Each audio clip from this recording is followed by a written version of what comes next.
بسم اللہ الرحمن الرحیم۔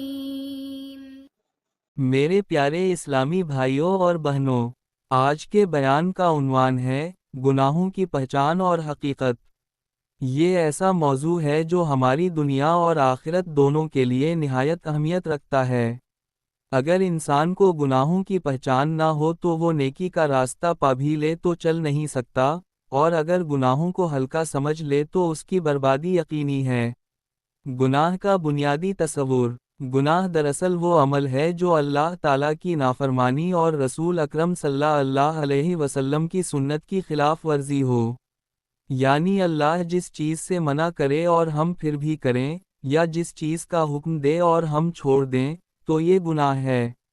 جھوٹ بولنا گناہ ہے، بے حیائی گناہ ہے، ظلم کرنا گناہ ہے، حرام کھانا گناہ ہے، والدین کی نافرمانی گناہ ہے۔ یاد رکھیں، گناہ کا مطلب صرف یہ نہیں کہ کوئی بڑا جرم کریں، بلکہ کبھی چھوٹی چھوٹی باتیں بھی گناہ بن جاتی ہیں۔ قرآن میں گناہ کا تصور۔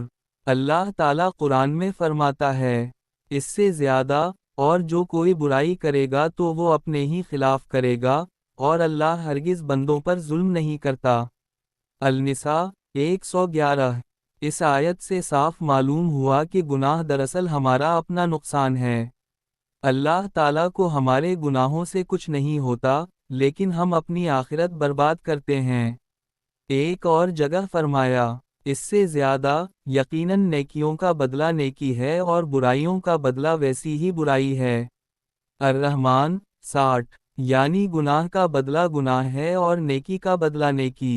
گناہوں کی بڑی اور چھوٹی اقسام۔ علماء کرام نے گناہوں کو دو حصوں میں تقسیم کیا ہے۔ ایک، کبیرہ گناہ، بڑے گناہ۔ یہ وہ گناہ ہیں جن پر قرآن و حدیث میں سخت وعید آئی ہے۔ مثالیں: شرک، اللہ کے ساتھ کسی کو شریک ٹھہرانا، قتل ناحق، زنا، چوری، جادو کرنا، سود کھانا، جھوٹی گواہی دینا، والدین کی نافرمانی۔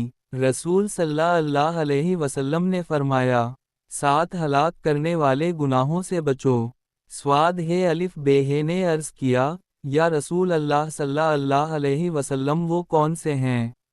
آپ صلی اللہ علیہ وسلم نے فرمایا، شرک باللہ، جادو، قتل ناحق، سود، یتیم کا مال کھانا، میدان جنگ سے بھاگ جانا، پاک دامن عورت پر تہمت لگانا۔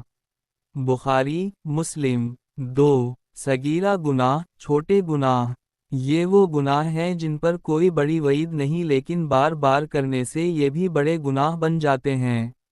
جیسے جھوٹ بولنا، نظر کی بے حیائی، غیبت، وعدہ خلافی، فضول باتیں۔ گناہ کے اثرات۔ 1، دل پر سیاہ دھبا۔ رسول صلی اللہ علیہ وسلم نے فرمایا، جب بندہ گناہ کرتا ہے تو دل پر ایک سیاہ دھبا لگ جاتا ہے، اگر توبہ کرے تو صاف ہو جاتا ہے، ورنہ بڑھتا جاتا ہے یہاں تک کہ دل سیاہ ہو جاتا ہے۔ ترمذی۔ 2، عبادت کی لذات چھن جانا۔ جو بندہ گناہوں میں ڈوب جائے اس کو قرآن پڑھنے کا دل نہیں کرتا، نماز میں خشوع نہیں رہتا، ذکر اللہ میں مزہ نہیں آتا۔ 3، رزق میں تنگی۔ احادیث میں آیا ہے کہ گناہ انسان کے رزق کو روک دیتے ہیں۔ ایک شخص نے حضرت عین لام یہ سے عرض کیا، رزق کیوں رکتا ہے؟ فرمایا، گناہوں کی وجہ سے۔ 4، زندگی میں بے برکتی۔ گناہ کے سبب گھروں میں سکون ختم ہو جاتا ہے۔ چھوٹی چھوٹی بات پر جھگڑے ہوتے ہیں، دلوں میں نفرتیں پیدا ہوتی ہیں۔ گناہوں کی پہچان کیسے ہو؟ کئی بار انسان سوچتا ہے کہ کون سا عمل گناہ ہے۔ اس کی پہچان کے لیے 2 اصول ہیں۔ 1، جس چیز سے قرآن و حدیث میں منع آیا ہو، وہ گناہ ہے۔ 2، جس کام کو کرنے سے دل میں کھٹکا ہو اور دوسروں سے چھپانا پڑے، وہ بھی گناہ ہے۔ رسول اللہ صلی اللہ علیہ وسلم نے فرمایا، نیکی وہ ہے جس سے دل مطمئن ہو، اور گناہ وہ ہے جس پر دل بے چین ہو اور تم چاہو کہ لوگ نہ جانیں۔ مسلم۔ گناہوں کی عادت کیسے لگتی ہے؟ میرے بھائیو، گناہ کی عادت ایک دم نہیں لگتی بلکہ آہستہ آہستہ لگتی ہے۔ پہلی بار شیطان بہکاتا ہے کہ ایک بار کر لو کچھ نہیں ہوگا۔ دوسری بار دل اور نرم ہو جاتا ہے۔ تیسری بار شرم ختم ہو جاتی ہے۔ پھر آہستہ آہستہ انسان گناہ کو معمولی سمجھنے لگتا ہے۔ اسی لیے کہا جاتا ہے گناہ کو چھوٹا نہ سمجھو بلکہ یہ دیکھو کہ تم کس عظیم رب کی نافرمانی کر رہے ہو۔ گناہوں کی مثالیں اور عبرت انگیز تشبیہیں۔ 1. گناہ ایسا ہے جیسے زہر میں لپٹی ہوئی مٹھائی، وقتی مزہ آتا ہے لیکن اندر سے انسان کو مار دیتی ہے۔ 2. گناہ ایسا ہے جیسے کانٹا جو جسم میں چبھا ہو، جتنا زیادہ حرکت کرو گے اتنا ہی تکلیف بڑھے گی۔ 3. گناہ ایسا ہے جیسے قرض، جتنا زیادہ جمع کرو گے اتنا زیادہ بوجھ بڑھتا جائے گا۔ نتیجہ اور نصیحت۔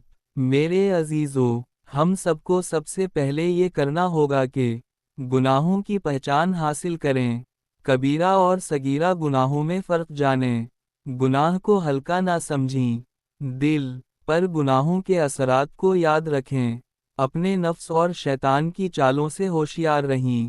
دنیا چند دن کی ہے، اصل زندگی آخرت کی ہے، وہاں گناہ ہمیں رسوا کریں گے۔ اس لیے آج سے عہد کریں کہ نماز کو قائم کریں، جھوٹ، غیبت، ظلم اور بے حیائی سے بچیں، والدین کی خدمت کریں، رزق حلال اختیار کریں۔ اللہ تعالی ہم سب کو گناہوں کی پہچان دے اور ان سے بچنے کی توفیق عطا فرمائے۔ آمین۔